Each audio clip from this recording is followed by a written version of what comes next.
Welcome back to Lost Legacies. I'm Matt. And I'm Sam. And we've made it, dude. We finished 2 seasons of Lost. Incredible. Yeah. I'm proud of us. Yeah. It seems like it really took forever. It seems like season 2 took a long time compared to season 1. Yeah, it did. So I do know we took a little breaks here and there. But I think especially because recently, with Halloween and our anniversary special and all that stuff, it kind of slowed things down a little bit. But we made it. We made it, and I'm sure we'll get into a lot of talk about how things were slow this season. But yeah, so thank you for joining us, everyone.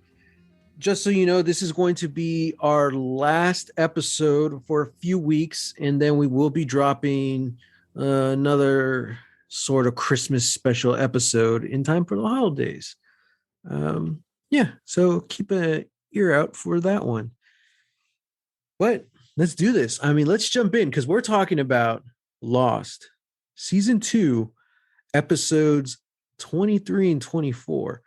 Of course, as we've discussed before, depends who you ask. Some people, this is just one episode, but in production, or like, I don't know, production wise, it was 2. I don't know. Season 2, episodes 23 and 24, live together, die alone. After Desmond returns to the island, he aligns himself with Locke to find out what happens when the countdown stops. Meanwhile, Jack and friends fall right into the other's trap. So, Sam, let me see. You texted me when you finished the episode. I'm going to read your text right here. ... in text. What? In text. And I cannot stress this enough. In text. The fuck. 2 exclamation marks. In text. It's true. I stand by that. Yep. So what did you think? First impressions. You literally just finished watching this like an hour ago. I did not even. Oh yeah, I guess. Yeah, it's been around an hour. You see, when we talk about event television, this is the stuff that I'm talking about. This is what I want. This is what you fold in to your casserole. This is the meat. This is the sauce. This is everything. This was great. This was a great episode. And gosh, I don't know, it answers questions. And then of course, in true Lost fashion, and probably in the best storytelling fashion, gives you a whole slew of other questions. What the heck is going on? And yeah, it is, I don't know. These were 2 fantastic episodes. And I was almost going to text back to be like, I can't talk right now. I'm starting season 3. Yeah. So this is, Lost definitely has its ups and downs, but you were always in for something special when it came to a season finale, because they usually pull out all the stops. And I think this season 2 is a real good example of how they really forgot about a lot of the side characters this season. It was, they all came in and out, but for the most part, it all followed like one kind of main story. And a lot of that had to do with Jack and Locke, the hatch, stuff like that. But the way they craft their stories, not just in the finales, but the show needs to like set everything up perfectly, like a little chessboard, in order for the finale to work. And this was a prime example. You saw it. You see all your characters, main characters, side characters, side characters coming in and out. And it just works, man. Like, there's the Game of Thrones guys should have been watching Lost when they did that last season. And now they were probably some of the people who hated the finale. Right. They're the ones who didn't like the end of Lost. Uh, but I mean, granted, there's a lot of reasons, valid reasons why to not like the show, and I get it. I just think the reasons why you should love it far outweigh the other, you know? Mm-hmm. And I think you could also watch Lost and see, okay, what not to do as far as storytelling or whatever, when you're looking at it in the whole grand scheme of all 6 seasons. So there's definitely something to learn from Lost, for better or worse, as you watch it. But there when it comes to finales, there is no side characters. Mm-hmm. Like, it reminds you how everyone is the lead in some way. This is an ensemble show, and that's what I really liked. Especially like last episode, I was saying like, oh yeah, there's Sun, there's Jin. What have they been up to? I don't know. I haven't seen them in several weeks.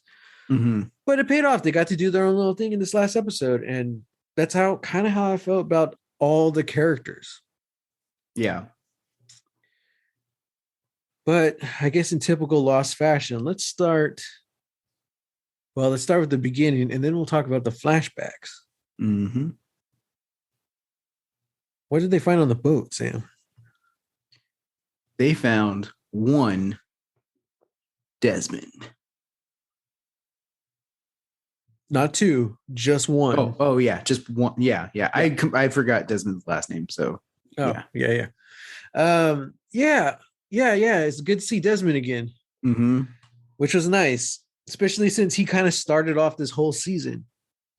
It was really cool to have him around for the wrap up. Did you know that was him? Did you see that coming? No, I didn't. Nice. Yeah. Like there was the boat, and I was like, I wonder who could possibly be on this boat? I have no idea. And then as soon as they open, surprisingly, the hatch, who do they find? Desmond. And I'm like, yeah, of course. There's no other person it could be. Mm-hmm. Yeah. And that sets up this whole 2-part episode, which is a Desmond flashback episode. Mm-hmm. Did you see that coming at all? No, I did not. That was great. That was a great choice to bring this guest star, which is just so captivating to watch. He's such a good actor, and he holds such like this mysterious kind of intriguing position in the Lost like lore and the mythology. So it's really cool. You come in for the season finale, not knowing what to expect, and you get a 2-parter that's all his story. Mm-hmm. And yeah, man. I mean, I really dug it. So over the years and stuff of you hearing things and everything about Lost, what did you know about Desmond? Like, did you know anything about like the backstory we saw in this episode? I knew about the race around the world. Oh, okay, yeah. And I knew about Penny. Oh, yes, Penny. Okay, but yeah, that was pretty much it. Yeah, and that is kind of his story, you know, like that, especially like in the first episode, that is essentially like his story, just like him getting to, like him getting there, and then in the second episode, it's his adventures while he's there, you know, pretty much just in the hatch. Yeah, joined by none other than our fave. Clancy Brown. Clancy freaking Brown. Oh my God. Yeah, dude. They brought him back. And I was like, dude, this is awesome. Mm-hmm. So before we get to Clancy Brown, we got to talk about something. Okay. Well, several things, actually, since we're going to go into Desmond's backstory. He knows Charles Widmore. Right. Penny is Charles Widmore's daughter. Mm-hmm. Charles Widmore, isn't he the one who's funding the entire Dharma initiative? Right. So they bring him up in the orientation video, right? Yeah. Yeah. Because I was trying to think about that. I'm like, we've seen him before. Or they mentioned him. Because like this is the first time he's actually showed up like as a character, right? Mm-hmm. Yeah. So he's basically, it's the big reveal because Desmond's getting out of prison and Charles has all the letters that Desmond sent him. It's like, oh man, that Penny sent him. No, It's the letters that Desmond sent her. That was their whole No, conversation. no, I thought that was. No, because Penny thinks that Desmond just forgot about her. And the whole thing is that she moved on. So Oh, Whitmore's been collecting Desmond's letters. okay. You know what? Okay, yes, I Yeah. forgot how letter writing works. That makes sense. Okay, Yeah. yeah, yeah. So, All right. Well, that just puts things in entirely new perspective. Wow, that sucks even more. yeah. Yeah, to have this guy essentially just blocking his letters to. Yeah. Yeah. Oh, and he offers him what, like 300 grand? I don't know. There was just a lot of money in that Yeah. in that in that box. And they never answer it, but I'm pretty sure he doesn't take it. Because No, when no. he does talk to, like when we do see him in his flashbacks, he says something. Oh, he mentions he's strapped for cash. And who does he run into? Libby. Libby. Oh man. It was great seeing her again. But it's interesting because it's like one, she has a completely different haircut from, when we know her. But she's going like, is Libby short for Elizabeth? Is that a thing? I guess so, because that's what the boat's named after. Yeah. That's what we find out. Yeah, the boat's named Elizabeth, and she says Maybe that her name's Elibibeth. Elizabeth. Yeah. Maybe. Yeah. Or maybe her husband had a lisp and he couldn't say Lizzie, so he said Libby. I guess we'll just have to find out in season 3. I don't know. We'll see. But yeah, that was such an interesting. That was such a cool moment, like having Libby there, and Libby be like this person who, not necessarily like kicks off this journey, but like helps Desmond along his way on this quest for love. There's something so pure about that scene. And I like the actress. I like the character of Libby, but Libby's impact is so much more powerful after her character died. Yeah. You know? I guess there was that one episode with Hurley and she convinces him not to kill himself. That was pretty good.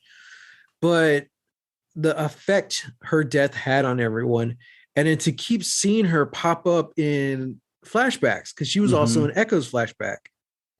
It's like post-death Libby, I don't know, Libby's still in this story. She's still there, which is nice. And the same things happened with Boone. Boone showed up early this season.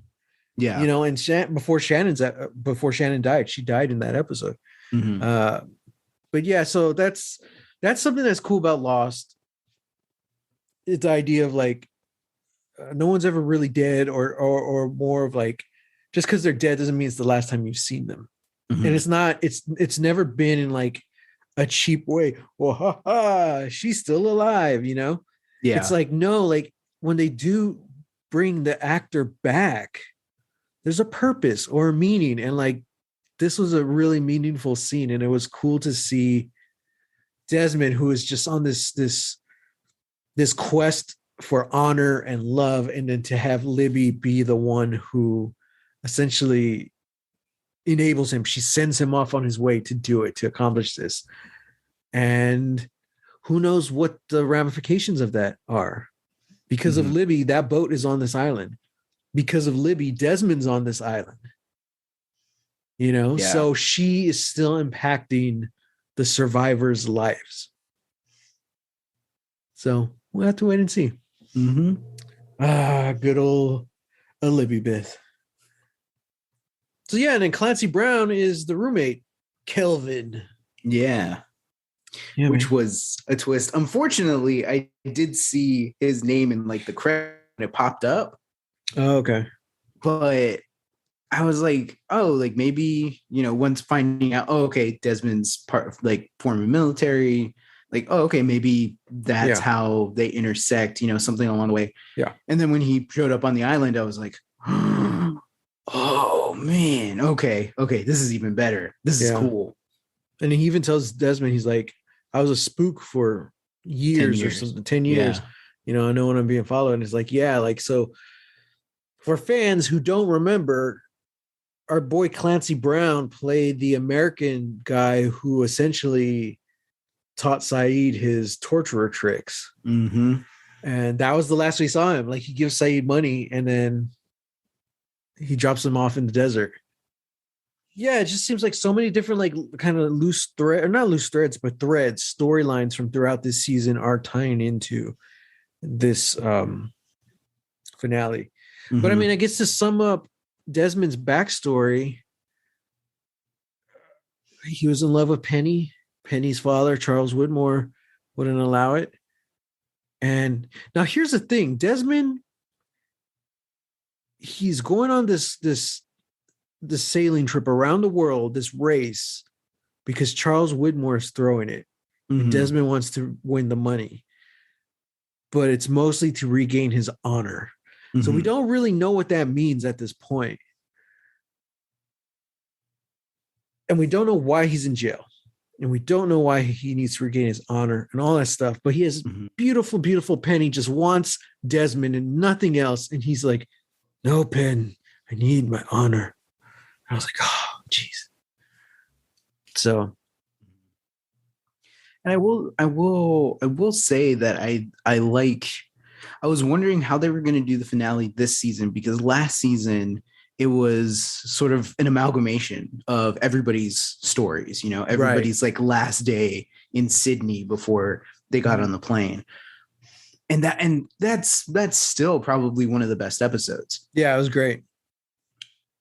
And I was curious if they were going to do that again, but because there was sort of a pushing back of side characters and to bring other characters to the fore, and because it kind of seemed like we were really only following like a few people, the real lead of this episode kind of is Desmond. He is the one who kind of like kicks off this whole thing.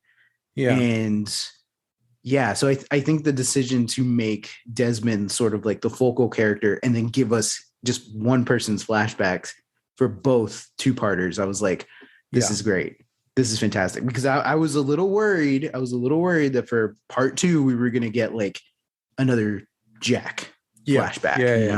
Yeah. I agree. I think it's awesome. And also because we had talked about how this cast is growing, you know, we got flashbacks for Echo, 2 for Echo, and 2 for Ana Lucia, 1 for Bernard and Rose, and now 1 for Desmond. And Libby never got a flashback, but she's in all these other flashbacks. So yeah, that's fun. So anyway, Desmond's story is he's trying to win this race and he hits a storm and he crash lands on this island and he ends up in the hatch with Kelvin, who he accidentally kills when he finds out Kelvin was just going to leave him. It was all BS. And it's the whole kind of like overall theme of this. I don't know if you want to call it theme, but the idea of this episode is the hatch. Is it real or is it not? The fact they had to keep pushing the damn code in every 108 minutes. That's kind of the main driving force of this episode. So we really got to see that kind of origin from Desmond and his experience with it. Now we get to see, and that's pretty much it for Desmond's story until the end, which we'll talk about at the end probably.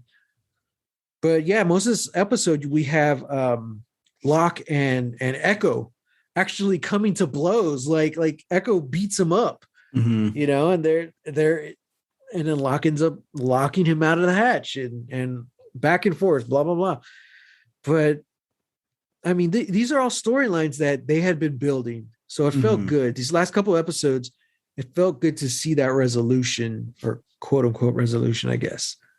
Because so much of the season was just kind of so many different moving parts, and like they never really focused on one. And then when they did, like it wasn't the most interesting thing happening at the time. You know what I mean? Yeah. So it is cool to see everything kind of wrap up nicely in the last episode. But so what? So go ahead. I want to. Like, I don't know how much time we want to spend on it, but I don't know. Like, I do just feel kind of weird about Echo's characterization since since he started becoming, obsessed with pushing the button.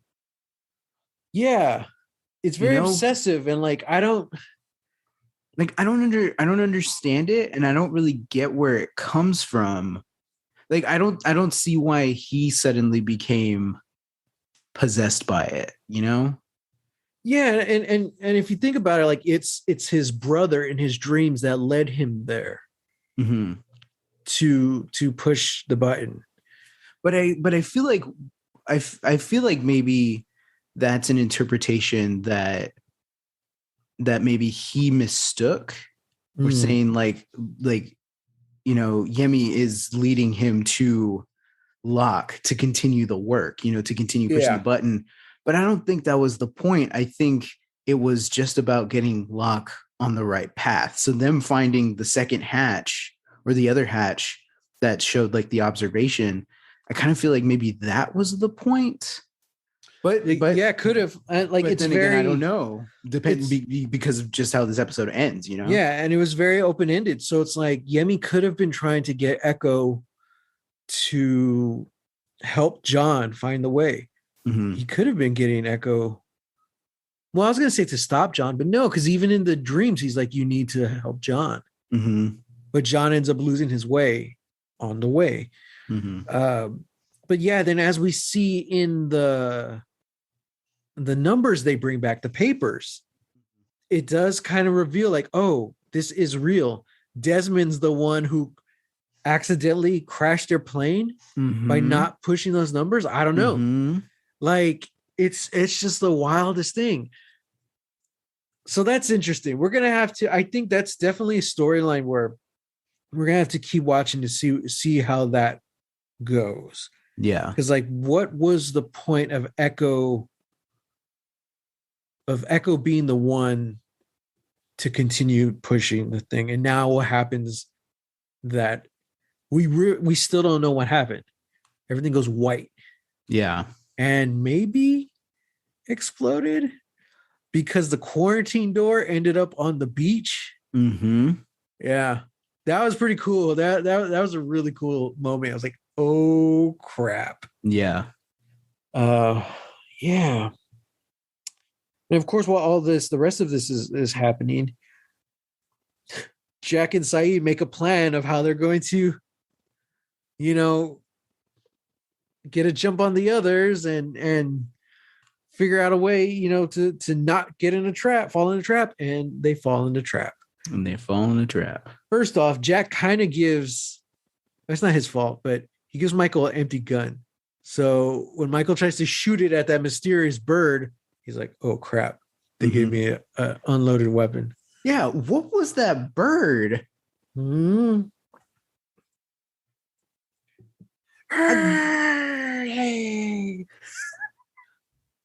like that.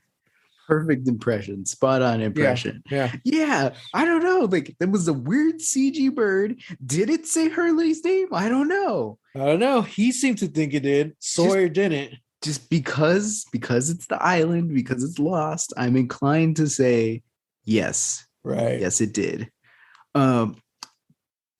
Yeah. So then that's sort of the moment where Michael maybe starts to think that, like, oh, they don't trust me. And then, of course, we get the shootout. Oh yeah, Kate has to go start blasting away at the others. Yeah. And then they also found the field of like their journal entries from the Pearl, right? That's the one they said the Pearl is like the watch station. Yeah. So we know no one's looking at the journal entries that have been shooting through out of that hatch. This entire island is just a Dharma like controlled science experiment, and it's all crap. It feels like it's all over, but like the experiment's still going. That's what it feels like. It's so weird. Like the experiment's over, but they left it running. Yeah, well, but even that's the thing, because it's like, I don't know. I feel like it's all pseudoscience. It literally is crap. It doesn't mean anything. Like, I don't think the Pearl Station has been in operation since the time that we've seen it. Oh, okay. So from So pretty much like from the start of the show. Yeah. And yeah, because that place was a wreck. Yeah, that place was a wreck. Exactly. And then again, we saw the medical station was a wreck, and Ethan was in there just like 2 weeks ago with Claire. That is true. That is very true. Yeah. I don't know, man. But like, it's just kind of, it's so weird because this means, okay, I'm trying, things got kind of confusing because Desmond's in the hatch, but then his flashbacks are also Desmond in the hatch. So I was like, wait a minute. Okay. When did Kelvin die? Was that the system failure? Because Desmond had to run back. Yeah. So Kelvin just died like 45, 50 days ago. So that's another person on this island very recently. Mm-hmm. It's like the population is just growing. And like, how many freaking people are on this island? Speaking of which, Saeed, who's supposed to be on reconnaissance, straight up bust into the beach camp. I was like, dude, what are you doing? I know. Like, I thought, like I yelled at my TV. I was like, Saeed, what are you doing? You're just rolling up into camp. Yeah. Just like kicking down doors. I was like, oh, crap. It was empty. Yeah, he finds out it's a fake. That it wasn't a real hatch. It's just a rock wall. Yeah. Mm-hmm. Yeah. Before that, Saeed's son and Jin find part of a statue. Yeah. Yeah. What's he say? I don't know. He's like, I don't know what's worse. That the rest of the statue is missing, or that foot only has 4 toes. Da-da. Some people only have 4 toes, Saeed. Okay, jeez. I know, jeez. Calm don't down. be ableist, Saeed. Yeah. Yeah. That's a freaking big foot statue too. So yeah, that was really cool. I like how Sun and Jin are working together. She's like, no, I'm going with you. Like, all right, okay, let's do it. Oh, I love the look that Jin gives Saeed when when he's just like, I'm sorry, I only wanted Jin, and she's like, you need 2 people to know how to sail a boat, and then she starts getting in, and like Saeed just kind of looks at Jin, and Jin's just like, I don't know. Yeah, hey, what can you do? What can you do, man? Yeah, and so what pretty much everything else that happened, there was all little character moments here and there, but the main bulk of the majority of the episode was Jack, Kate, Sawyer, and Hurley. They thought they were going to get a jump on the others. Turns out they weren't. They were being followed anyway. They all got shot by like, I guess, stun guns, or I don't know. They're like some weird like dart thing. Yeah, like it wasn't a taser. It was like a bullet taser because they actually got shot with something. Yeah. Like, oh, geez, man. And yeah, they all got captured. So much for that plan. But Henry, that we're still calling him, turns out to be some kind of authority figure of all the others. Who knew? Who saw that coming? Yeah. And he wasn't a fan of the arrangement, but they're people of their word. So he gives Michael the boat and Walt's on board, and he lets him sail off into the sunset. Oh, dude. Oh, and I like what he says too. Michael's like, what's to stop me from telling anyone? He says, because if you do, you'll have to tell them what you did to get away. Like, yep. And then Michael asks, who are you people? And Henry says, oh, we're the good guys. Oh, it's so creepy. He's so creepy, man. He's a creepy little man. Oh, hate this creepy little man. I know. Oh, man. But yeah, so the episode pretty much ends. They send Hurley back. So Hurley's not captured. They send him back to tell everyone what happened, right? Yeah. And then Jack, Sawyer, and Kate pretty much share looks of nod / agreement. I don't know, just nods of knowing. Yeah. And then they put the bags over their head. And that's where it ends? No. Cuts to black. And then there's some weird scene with Charlie and Claire on the beach. Yeah. Like, kind of getting back together, I guess. Well, they kissed. She kissed him. Yeah, she did kiss him. So I guess they're an item now. Uh, But there's still no word on anyone from the hatch. So they haven't heard from Locke or Echo. mm-hmm. And then that kind of ends. I was like, is this supposed to be romantic? I don't know. Just kind of fade off into black. And as soon as we think it's done, where do we go, Sam? Somewhere freaking cold. It's snowing. It's like a blizzard outside. Uh-huh. I don't want to say it's like Antarctica or something. Right. But it's a little research hub with these two Portuguese guys who are playing chess. And then all of a sudden, they see a little light indicator go off. They start freaking the heck out, trying to punch in information saying that there's an electromagnetic failure going on. And then one of them picks up a yellow phone and makes a call to Penny Wedmore. Mm-hmm. Mm-hmm. Mm-hmm. And they say, "We found it." What does that mean? Penny's looking for the island? She's looking for Desmond. I don't know how. Yeah, it's like she's looking for Desmond. She's looking for the island. Like how she connected to both Desmond and the island. I have no idea. It's incredible. Yeah. That's why I almost told you, nope, no recording today, because I'm gonna go watch episode 3 now, or season 3. That was a pretty, just as far as this finale goes, pretty solid. Mm-hmm. Very good. I really liked it. It didn't disappoint from season 1's finale. Mm-hmm. Especially with we saw it coming from a mile away how season 1's going to end. They're going to open the hatch and then we're not going to see what's in it. Exactly. But this one, like, we didn't really see that coming, like, oh crap, Penny is looking. Oh, and she says something too in the flashback when she's talking to Desmond. He's like, "How'd you find me, Penn?" She's like, "I have a lot of money, Desmond." I was like, oh, okay. That explains it. I have a lot of money. Mm-hmm. So apparently she does, because she has people in like Antarctica or the North Pole or somewhere where polar bears should be, mm-hmm. looking for possibly this island. Mm-hmm. That's a lot of money. Yeah, that's a heck of a lot of money. Yep. But, if you think about it, if Widmore is funding the Dharma Initiative, then they have money to spare because somebody needed to build all of these freaking hatches on this one island. Yeah. And it's interesting too, because is it Sawyer? I think Sawyer brings it up where he's saying, isn't Dharma like done with or whatever?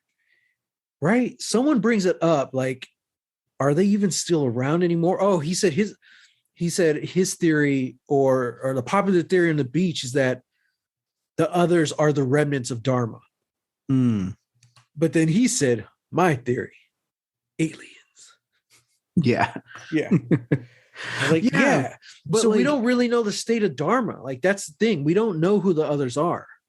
Yeah. So we don't know who the others are. We don't know the state of Dharma, but apparently they're still dropping food off. Yeah. They're still dropping food off. So like, that's a thing. Yeah. So who knows, who knows how long that's been in progress. Mm-hmm. Yeah. Also, I don't know. I kind of feel like,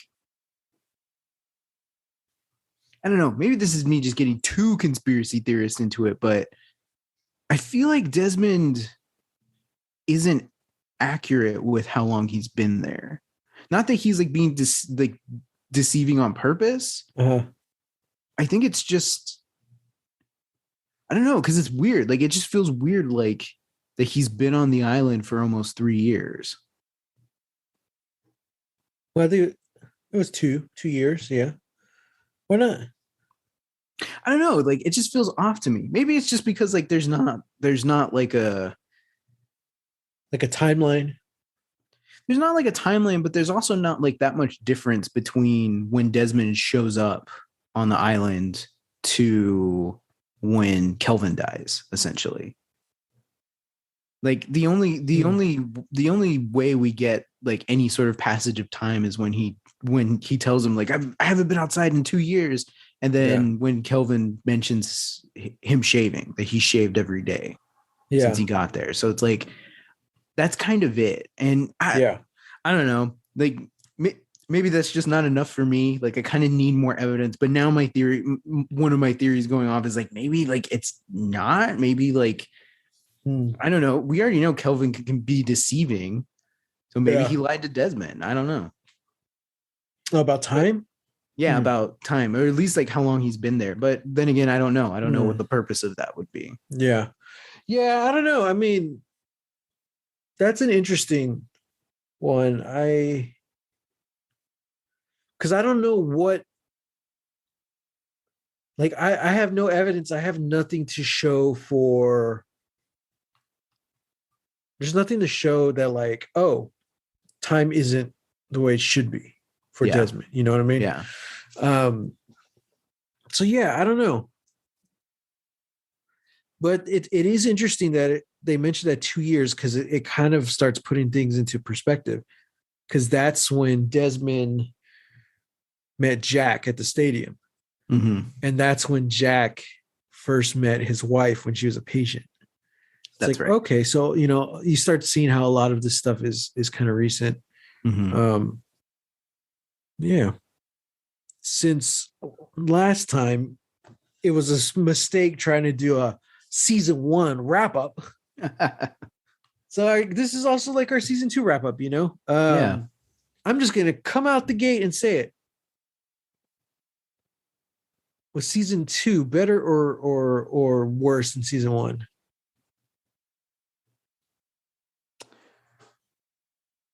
See, when you use the phrase "come out of the gate and say it," you're supposed to say something. You're not supposed to just ask the question. I'm just gonna come out the gate and ask a question, Sam. Okay, there you go. Here's a hot take. You tell me. You want my hot take? Yeah, just curious. What season's better, 1 or 2? And I'll preface this because I was saying, like, back in the day, I've said it before in the show. Season 2 was always my least favorite. Mm-hmm. Mm-hmm. And I think I'm going to stick with that as of right now. I enjoyed season 1 a lot more. I think I'm gonna have to agree with you. Mm-hmm.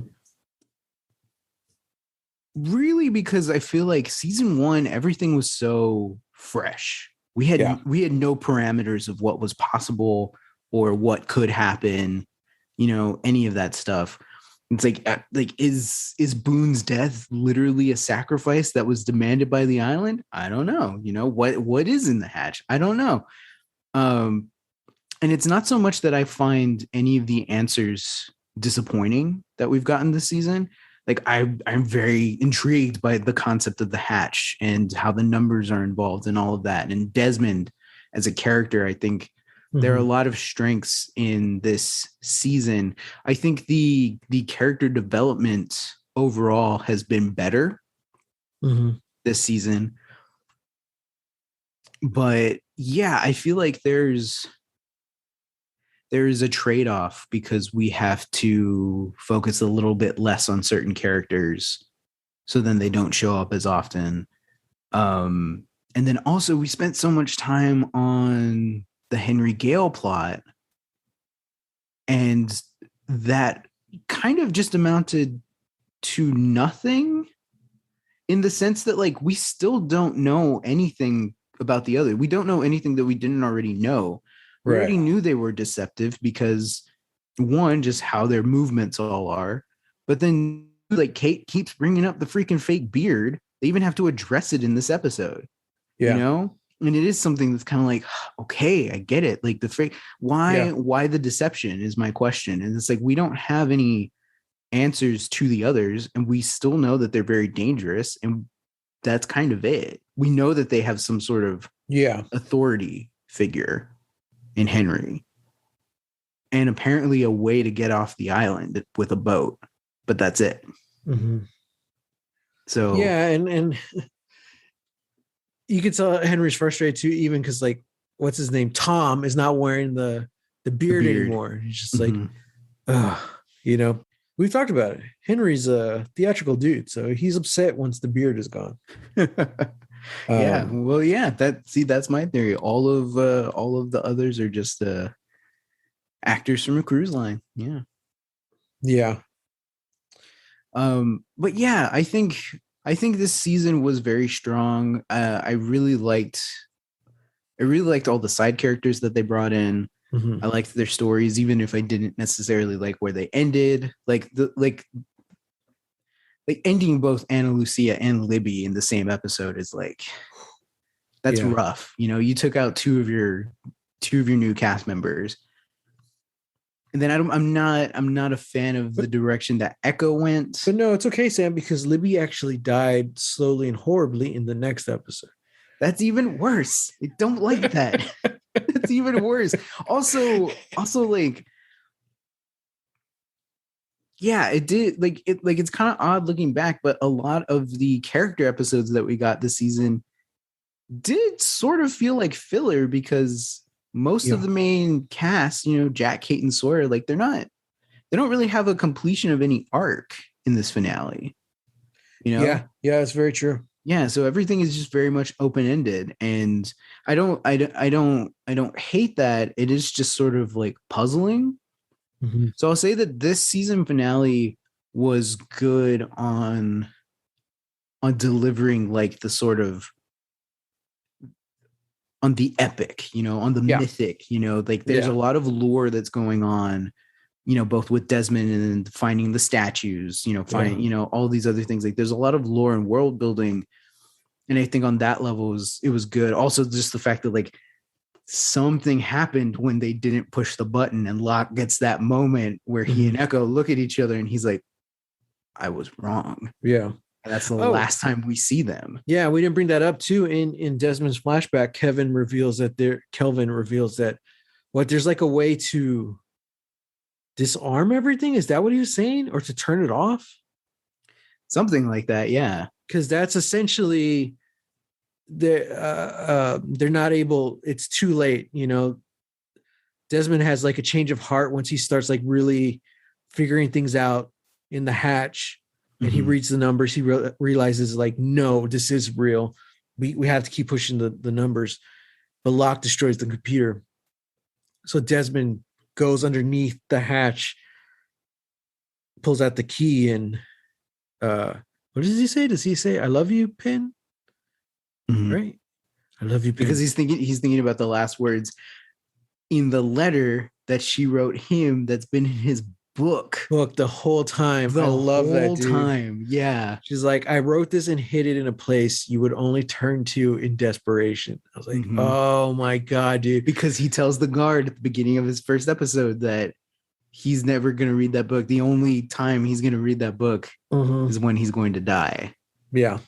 And then that's when it turns out like that's when he hears Locke banging on the hatch and he turns on the light. So it's like everything's starting to like connect. Yeah, man. So anyway, Desmond goes down, he turns the key and activates or disactivates something in the hatch. I don't know. And then all we see after that is the quarantine door flying through the air and it lands on the beach. What is interesting though is he did talk to Claire about the what is it, like the antidote? The injections. Yeah, he's like, I was taking that for years and I, you know, it doesn't do anything, you know, because he's not taking it anymore. So I thought that was interesting. Is that just another one of the Dharma mind games? Or to kind of try and keep them in place, you know? I wonder if it is sort of like a placebo, you know, where it's like it does nothing. Yeah. Who knows? We'll have to wait and see. Yeah.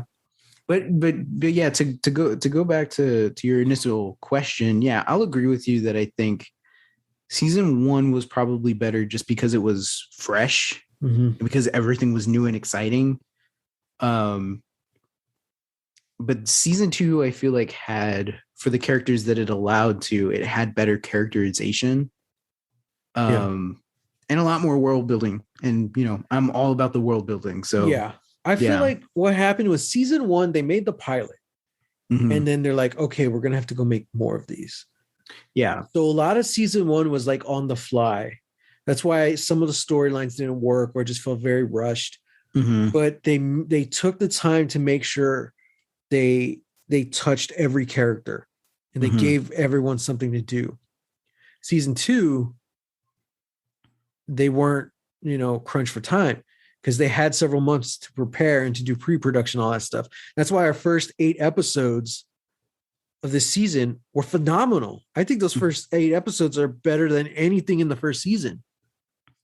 But then you get to the second act, and you get to the third act of the season, and it's just things start kind of falling apart, or just it just seems rushed, and it doesn't deliver the same way the first season does, and you end up with all these side characters. Whereas in season 1, you have side characters, but they were still part of the group. It's an ensemble. Whereas this one is like, no, they're side characters. So I think the first season was so good because they were on the fly and they had to figure it out as they were going. This episode, they weren't so, or this season, they weren't. So it kind of, certain people and storylines kind of got lost. I will say this though, by the time they were shooting, they shot both episode 23 and 24 at the same time. They shot it, I want to say, in 17 days. It's stated in the official Lost podcast that Live Together, Die Alone, the crew started writing Live Together, Die Alone 4 weeks prior to its airing. Oh, wow. Holy crap. Not shooting, airing.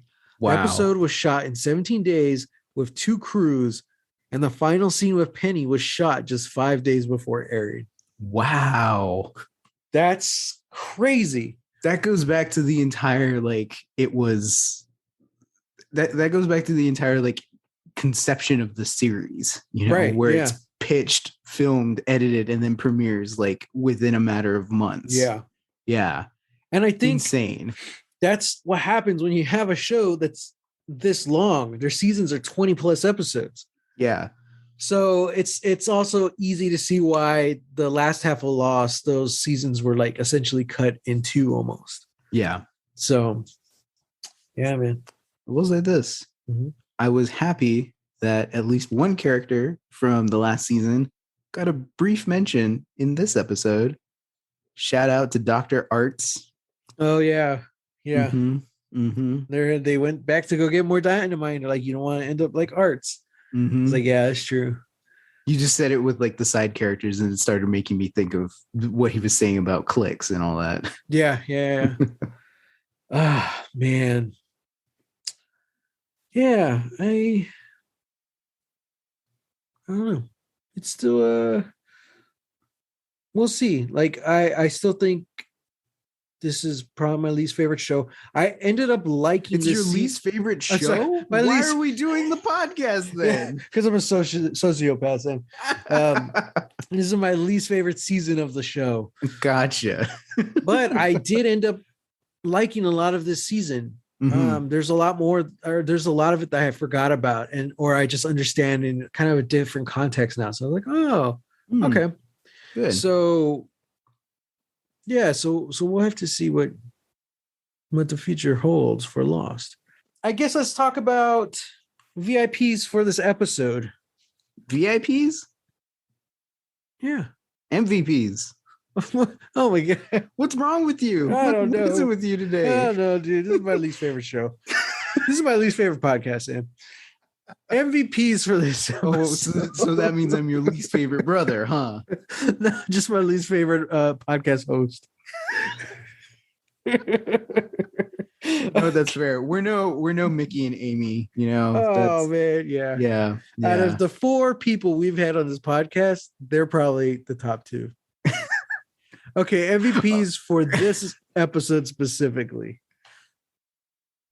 I gotta give it to Henry Ian Cusack, man. I gotta give it to Desmond. He is phenomenal, especially coming from a character who we knew very little about in the first couple of episodes. And also, you kind of don't like him. He is just this very... Exactly. Exactly. Antagonistic character. Yeah, he's just like that. Yeah, he's this very just frantic character, kind of conspiracy theorist, all that stuff. And then, also just very doomsday-y, where it's if you don't push that button, we're all going to die. And then, takes off into the woods. And you're like, okay, cool. It's kind of funny because you know what that reminds me of? The character who's very antagonistic, doomsday-y, but you end up liking him. Henry Ian Cusack in The 100. Hey, that's true. There you go. One of my favorite shows. That's true. Henry Ian Cusack plays, especially in the beginning of The 100. You're like, God, I hate this guy. He's such an antagonist. But as the show goes on, you really start to see him grow as an individual and grow with his surroundings. And Marcus Kane, that's his name. And you root for this guy, man. You know, he did amazing in that role. Yeah, man. R.I.P. to Lost, R.I.P. to The 100. Don't worry. Season 7 Lost Legacies. We'll get to The 100. We'll get to The 100. We'll see which ending we dislike more, Lost or The 100. Tune in to find out. Yeah. But so, he's phenomenal. You know, like he comes back and you're like, oh, okay, cool, like great. And then he gets some of the best. I don't know if it's just like the best Britain stuff or what, but like there's just something about his portions of the flashbacks that are just like he's phenomenal, you know. Like he's doing so much with like it's I don't want to say that it's like simple writing or simple dialogue or anything like that, but like he just makes it feel so easy. There's an earnestness to him that is just, I don't know, it's baffling, and it irradiates. It makes every scene just feel natural. And then like his whole, like the entire like culmination of him saying like figuring it out, like I think I crashed your plane. That's a revelation. Like that's a insane moment. He really solidifies it with his reaction, with his delivery, and then his entire ending. You know, he's going down into the beneath the hatch and says, I love you, Penn. And that's it. That's it. Phenomenal. All the awards. Okay, MVP. I'm just going to give it to Henry and Cusack. Well, it's just going to be a one person MVP today. However, that scene with him and I believe her name is Sonia Wagner, who plays Penelope Woodmore. That scene where they meet each other outside the stadium was so good. The only scene she had, well, I mean, technically she was in the very last scene for a second, but the only scene she really has in this show as of right now, and she knocks it out of the park, man. And like her and Henry Ian Cusack, such chemistry, so good. Both of them just acting their little butts off, teary eyes, but not crying. Because I'm not going to cry, damn it. I'm stronger than this, you know? Oh, dude. And you know that gets me as an actor. You know, if you want to turn me off, you start crying on command. If you want to turn me on, you stop yourself from crying on command. Oh, man. I'm like applauding in my seat. Like, oh, dude, I'm going to throw the Oscar at you if you do that. You know? Or I think is it The Graduate, or I think it's The Graduate, where Dustin Hoffman, like, he's gonna start crying, and he turns away from the camera. Brilliant. The director didn't want him to do that, but he's like, no, because he doesn't want anyone to see him crying, so he turns away from the camera. I was like, dude, that's the most human thing you could do. So, yeah, I mean, I'm sold on the Desmond Penelope. What do we call him? OTP. Pesman. Oh, that's what you mean. Okay. Denny. We'll call it Denny. Denny. I'm sold on the Denny ship, man. They're the OTP. It seems so good. Here, okay, I'll give it an MVP. The casting director, whoever's the casting director on the show. For casting Henry Ian Cusack and all these great people. And Sonia Wagner. So yeah, I mean, there's great cast and everything, but I think this year really started to show more of the range of some of these people. We have, you know, Mr. Echo is an amazing character. We have Henry Gale, which is really interesting to see Michael Emerson get get to like play a little bit.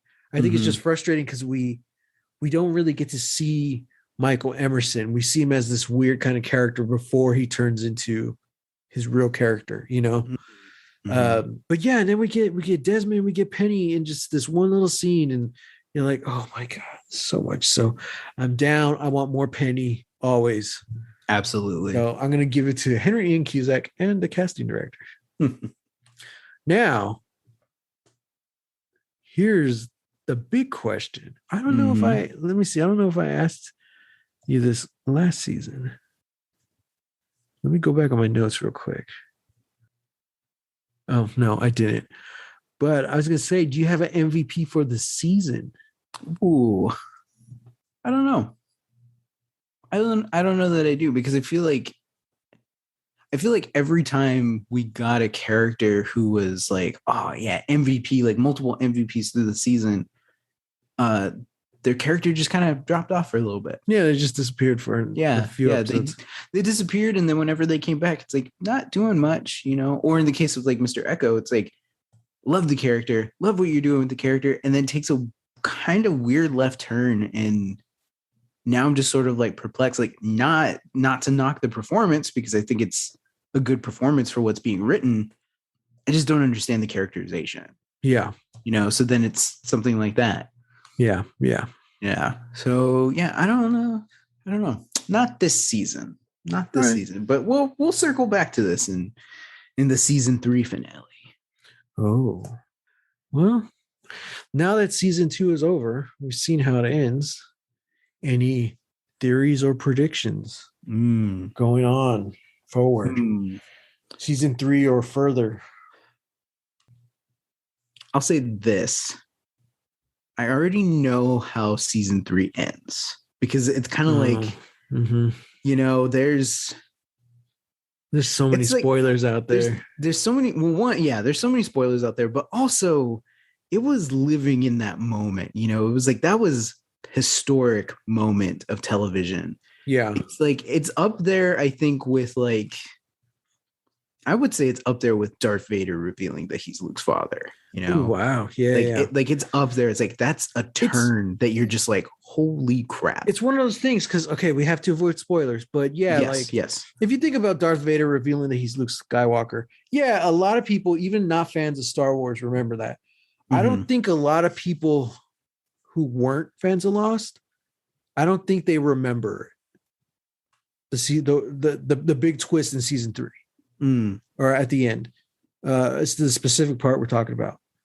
I think they do, but they don't realize like, oh, this happened at season 3, blah, blah, blah, like that. Or they don't know exactly the specifics, but it's just one of those things. Like, I remember there's an SNL sketch where Matthew Fox was hosting, and he adds himself in the elevator, like Andy Samberg comes out and he's like, oh, hey man. Hey, he's like, so they're all in purgatory. Like, what? They're all in purgatory. Yeah, man, they died in the crash. He's like, no, they didn't die in the crash. Purgatory. And then like one by one, like the elevator keeps piling in with people, and like they each have different theories about the island. He's just like, no, it's not that. That's what I feel like Lost is, the Lost fandom, especially, or not the fandom, but everyone outside of the fandom. They have all these theories, and they've heard certain things that happen. Yeah. They're like, oh yeah, this happened. Yeah. So no, why am I going to watch this? Because I already know this happened. And you're like, dude, that's literally like the smallest part of the story, you know? Yeah. So yeah, like, and you said that kind of beautifully, where it's like the one thing that like people would probably know for next season's finale. It's only a small part of the story. It's only a small part of what actually happens. Yeah. So I'm very excited, because kind of from here on out, I don't know where all the other things that I know about the show happen. Yeah.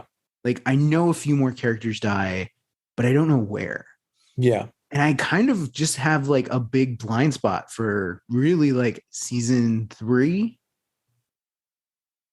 Like outside of the finale. So I'm like, I have no idea what happens. I'm Yeah. super excited, you know? Yeah. Me too. Because even going into this season, I was like, oh yeah, I think this is the season where we find the big statue, you know, all that stuff. Like we meet Desmond, things like that. Yeah, but yeah, like that's kind of it. I don't have any idea. So it's like I kind of am flying blind here. And this is exciting. Yeah. So yeah, I don't know. And I don't know if I want to like throw any predictions out there, you know, Yeah. just No, that makes sense. yeah. I mean, one, I'll say that like pretty sure we're not done with Lock and Echo.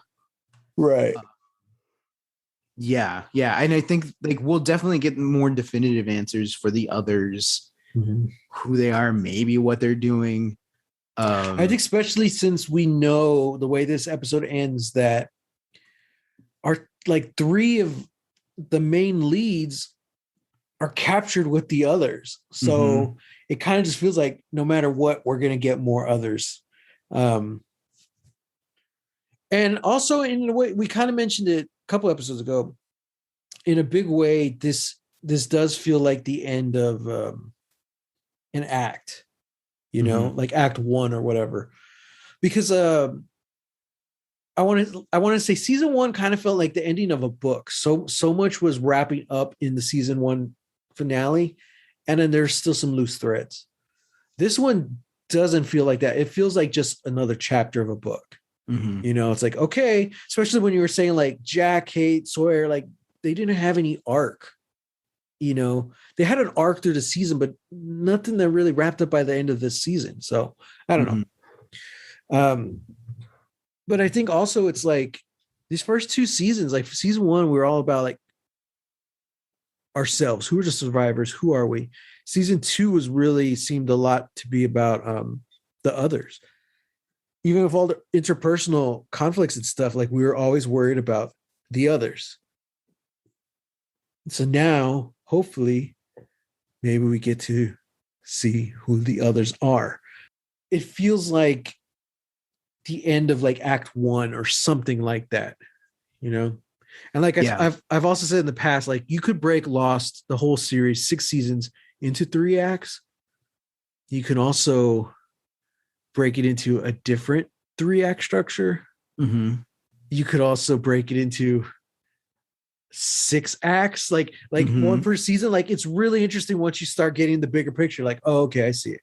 So in one way, it is the end of act 1. In other ways, it isn't. So we'll have to wait and see. But if I remember this right, I saw the show as it aired. I rewatched it like immediately after, like months after, but I never got to the last season. So there's like seasons 1 through 5. And then I think years later, I tried to do it again, but I only got through the first 2 seasons.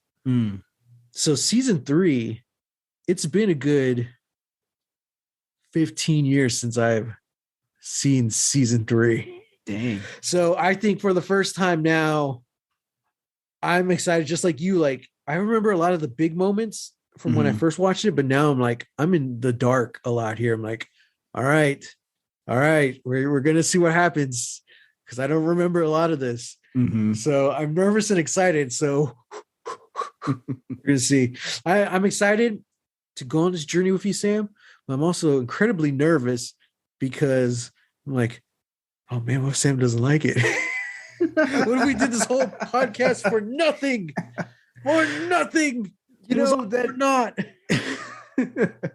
You know, that is kind of one of the things that I've been curious about, you know, and like we kind of talked about that last season too, where it's like where you get certain episodes, you know, where like Boone dies and then the light shines on Locke's face and you're like, this is great. Yeah.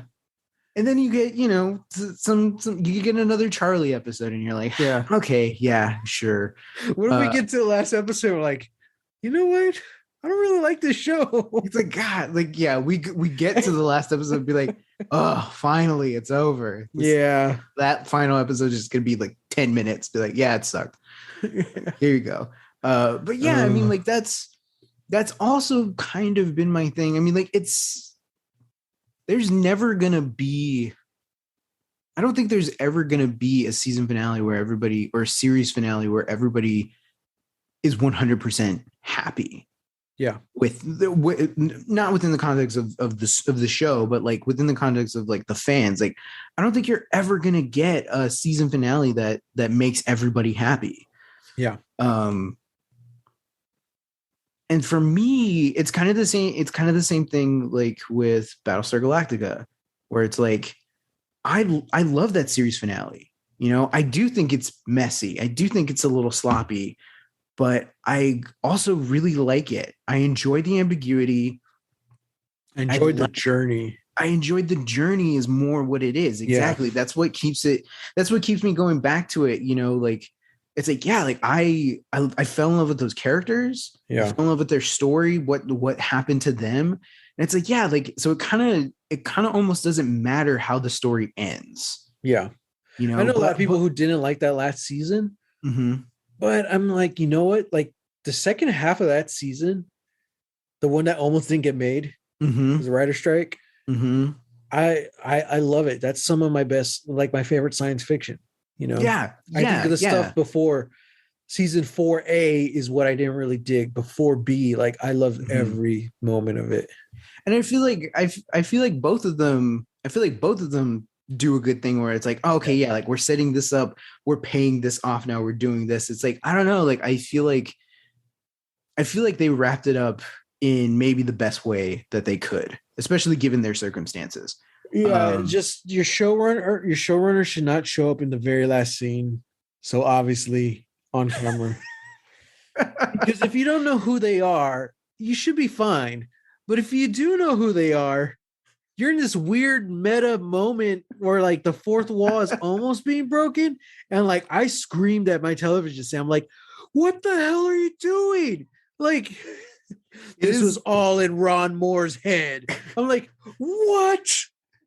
It's maybe one of the most egregious cameos I've ever seen.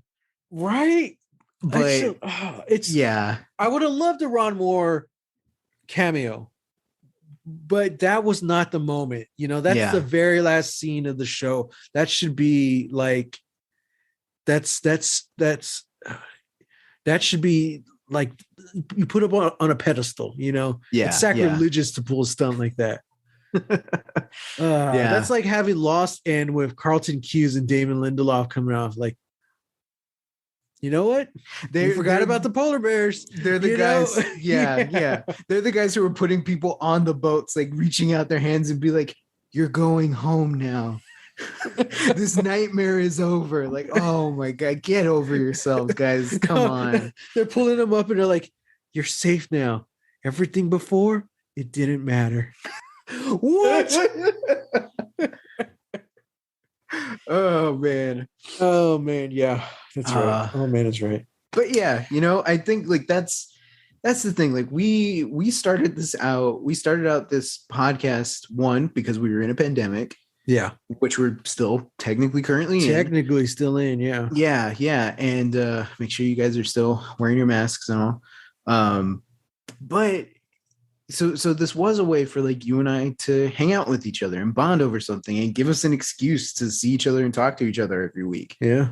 And I'm gonna admit, like, if you had asked me the question that you asked in the anniversary episode, where you were like, "What's one thing that I'm into that you're not really into, that you don't really care about?" If it weren't for us doing this podcast, I probably would have said Lost. I'd have been like, I don't care. I absolutely don't care. Show because I wanted to spend time with you. And because I was like, when am I going to do it? I'm laid up in bed. It's a pandemic. Like, yeah, might as well. Like, if you're not going to watch Lost, when are you going to watch it? Exactly. It's like, it gives me something to do. And, you know, honestly, I'm very glad that I did. I'm glad that I agreed to do this because I'm enjoying Lost. And I think that's the point. Like, if it ever gets to a point where it's like, I'm not enjoying this show, then, you know, we'll assess that, you know, and we'll come to that, you know, potentially. But like, yeah, like as far as I'm concerned, I don't give a crap about how the series ends. Yeah. I'm in it for the journey. It's for episodes like, it's not so much like finale episodes where it's like, oh, this was a great reveal, but it's more for the moments in this finale for Desmond. I love that character now. Right. Yeah. You know, it's for the Sawyer episode where it's like, this is brilliant writing. This is great acting. You know, it's for Mr. Echo's episodes where he's just, you know, Adewale is just a great character. And you're just like, oh my God. And, you know, it's like, yeah, like I live and die for Hugo Reyes. So I got to see how my boy Hugo makes it out of this show. Yeah. Yeah. That's what I care about. Yeah, man. And I think like it took us a little over a year to, that reminds me, it took us a little over a year to get to this point, finish seasons 1 and 2. Season 3, I want to say it's 22 episodes. And then after that, they start cutting it down. So this time next year, we might be done with season 4, maybe season 5. Whoa. Or we'll be in season 5. Dang. Yeah. I mean, if we keep, if we keep everything on time and stuff, we don't take too many breaks or stuff like that. Like, So I think it's really interesting how like it can kind of speed up and stuff. But one thing I do want to mention before we end, this is what I was supposed to talk about in the beginning, and I completely forgot. This episode, if I'm doing my math right, is going to air the week after Thanksgiving. So first off, I hope everyone had a happy Thanksgiving. This is episode 55 of Lost Legacies. Wow. Which means last week's episode was episode 54. Which means as of last week, as of episode 54, Lost Legacies is now the official main podcast of one Samuel Jimenez. So listeners, we have brought this up before.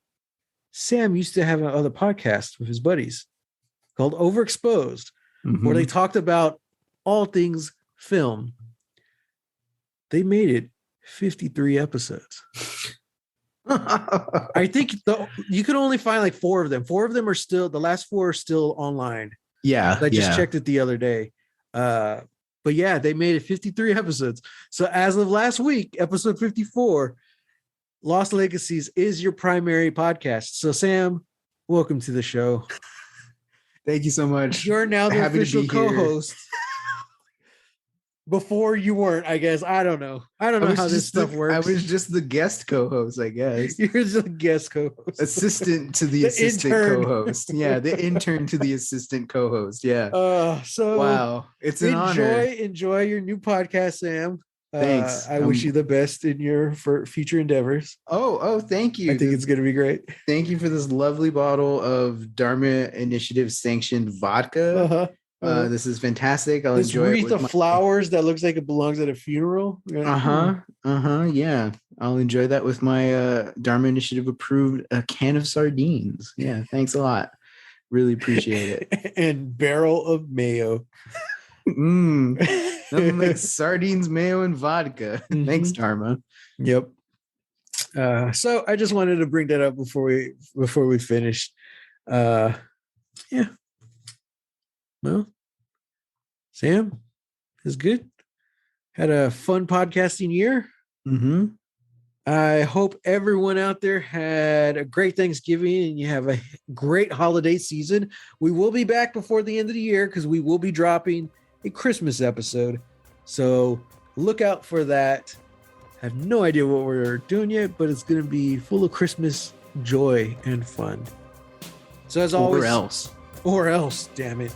As always, hit us up at #Lost Legacies. You can find me at Twitter at _Matt Jimenez and on Instagram at Holy Hand Grenade of Antioch. You can find me on Twitter and Instagram at Reel, that's REEL, Texas Weirdo. Until next time, get lost. Get lost.